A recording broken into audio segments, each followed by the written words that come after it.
All right, now we're joined by Kyle Busch, driver of the number 18 Interstate Batteries Toyota, sixth in the points, coming into Dover in the chase. Kyle, another big weekend, obviously, off those first two. Number 3 here now. Why don't you talk about what the strategy is going in from here and beyond?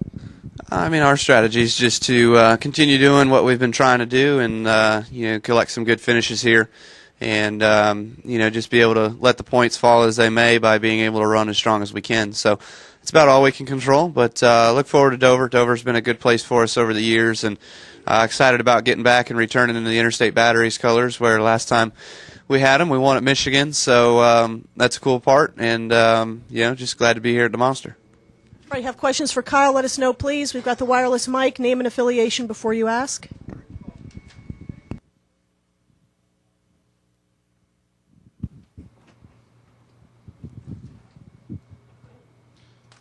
Vince Bonfigley, WNJC Radio. Kyle, you've had a pretty good season running every division. Coming into the race this weekend, what are you looking forward to when you get out on the track and first round of practice as far as how you'll be running as far as times go?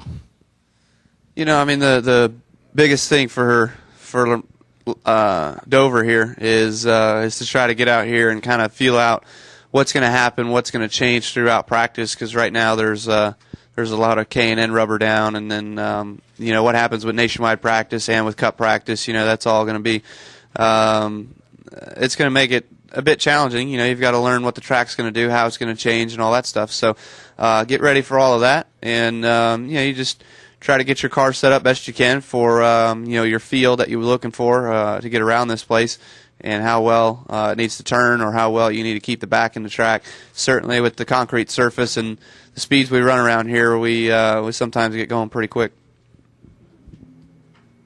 Kyle, Matthew Waters with the Delaware State News. At Dover, whenever you finish on the lead lap, you've never finished worse than 6th. What can you attribute that to, and would you be surprised if that trend changed this weekend? I don't think that you attribute that to anything but having good race cars, and being in good position throughout the race, keeping your track position, all that stuff. So for us, the biggest thing that we've got to worry about is staying on the lead lap. We know that typically there's about 18 to 22 cars that do finish on the lead lap here. So you can have a bad day if you are on the lead lap 20th. That's not a good day at all. So that there's a lot of good cars out there. You always look to see Jimmie run well here. The Roush cars typically run well here. So, it's a place that you've certainly got to get ready for, and no different than any other weekend. Just try your hardest. Vince Bonfigley again. Kyle, this is the first time you're running here in October. Usually it's May, June, and September. The track conditions are a lot hotter. How do you think the cooler temperatures will affect the performance of the cars this weekend? I don't know that the cooler temperatures will change a whole lot. We've run here sometimes when it's cool, but most of the time it's been pretty warm. So I think it's relative to how the rubber goes down on the racetrack. We've seen cooler temperatures not allow the track to rubber up as much, but there's plenty out there right now with the K&N cars. So I don't foresee that being any different. Certainly, cooler temperatures just mean you go a little bit faster. And, that's about all you got to look at. Mike Massaro, ESPN. Just want to get your perspective as a guy who's trying to take the championship away from another guy who's had it for 5 straight years. Jimmie's off to a somewhat slow start, 10th in the standings. How do you see his situation? I don't care. Not my problem. Yeah, just as a follow-up, there have been some people who've said that this is the year that it ends. How do you see it? Well, I'd like to think that we're the guys that can end it. So, certainly we've got what we've got to worry about and try to fix and do our own things that help us accumulate the points that we need to accumulate to have us being on top after Homestead. What everybody else does is what they do, and where the points fall is where they fall. That's about it. Dustin Long, Landmark Newspapers. Kyle, how do you assess the first 2 races of the chase for you guys at this point? Certainly not what we have wanted. Obviously running top 5, top 10 at Chicago before running out of fuel there.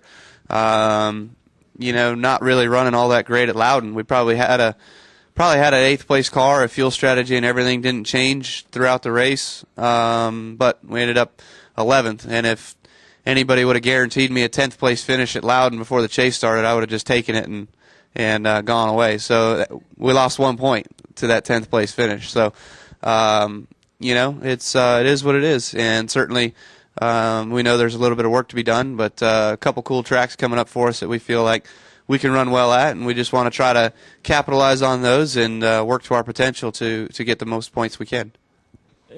Based on performance, certainly you guys have had struggles early on in the chase before, but to get to this point, yeah, things haven't gone out as well as you hope, but you're still in a good spot. How important is it to kind of get through these races, to not be in the Jimmie Johnson position, and to be a lot closer than maybe what you have been at times in the past to kind of vault your way to the top? Well, I mean, it's just a matter of running as best you can. When you run 5th to 10th all day at Chicago, you ran well, you were competitive, you felt like you had a shot, you could have won the race, everything gone your way, and run 22nd. That hurts, that stings a little bit. So that's just a product of of racing and what happens. And these races are 400, 500 miles in length for a reason. There's a lot that can go down during that time. So certainly we've not been as high as we want to be yet, but that's not indicative to how we've run, I don't think. Kyle, Vince Bonfiglio again. First couple races in the chase were fuel mileage type races. Dover here doesn't lend itself to that. How important is that to having a strong run and good strategy to winning the race? Well, to be honest with you, it can lend itself to being a fuel mileage race. Anything can happen in these things and the way they play out. You go about 80 to 90 laps here on fuel, so if the race plays out the way it plays out and you pit at lap 300 because there's a caution out and it goes green the rest of the way, there's going to be some guys that may stretch it and other guys that may just do a fuel stop or 2 tires or something like that. So anything can happen. That's certainly the reason why we run these races. And some guys feel like they've got their fuel mileage game figured out, and others may not. Which one are we? I don't know. I don't think we won one race off of it this year, but the other ones we've had to come down and pit. So we'll see how it all ends up. Other questions for Kyle? Kyle, one quick one, if I may, from our end. We've got our K&N East Championship comes up tonight. Former 2-time champion Ryan Truex will be running for Joe Gibbs Racing in the Nationwide Series. You've had a bit of success in the Nationwide Series as our 2009 champion, now 50 wins under your belt. Local guy. Can you talk a little bit about Ryan and what he brings to the Nationwide Series, him as a driver, and the opportunity he's got with Joe Gibbs Racing? Yeah, I think the opportunity there is obviously a big one for him, and I wish him all the best this weekend, hoping he can get a lot of notes from his brother. His brother's always really, really good here, so Martin has a handle on Dover pretty well.